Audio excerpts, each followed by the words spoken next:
Hi everyone, welcome back to our channel. In this tutorial, I'm going to talk about or show you the ways to deposit or withdraw on Gate.io exchange. In order to deposit or withdraw, you need to follow this simple steps. First thing first, you could go with the bank transfer. So for that case, what you want to do is go ahead and log into your Gate.io.com.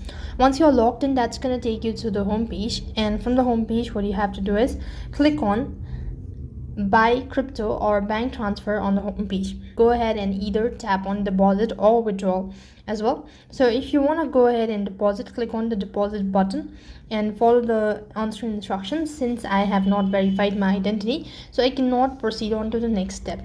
Likewise, you want to go ahead and withdraw, click on the withdraw button and follow the prompt. So you could go ahead and choose the cryptocurrency and the amount to sell or withdraw, and select the fiat currency to receive as well. This way you'll have successfully deposited or withdraw from Gate.io. That is all for this video. I hope the video was helpful. Make sure to like, share and subscribe to our channel. Thank you for watching. See you in the next video.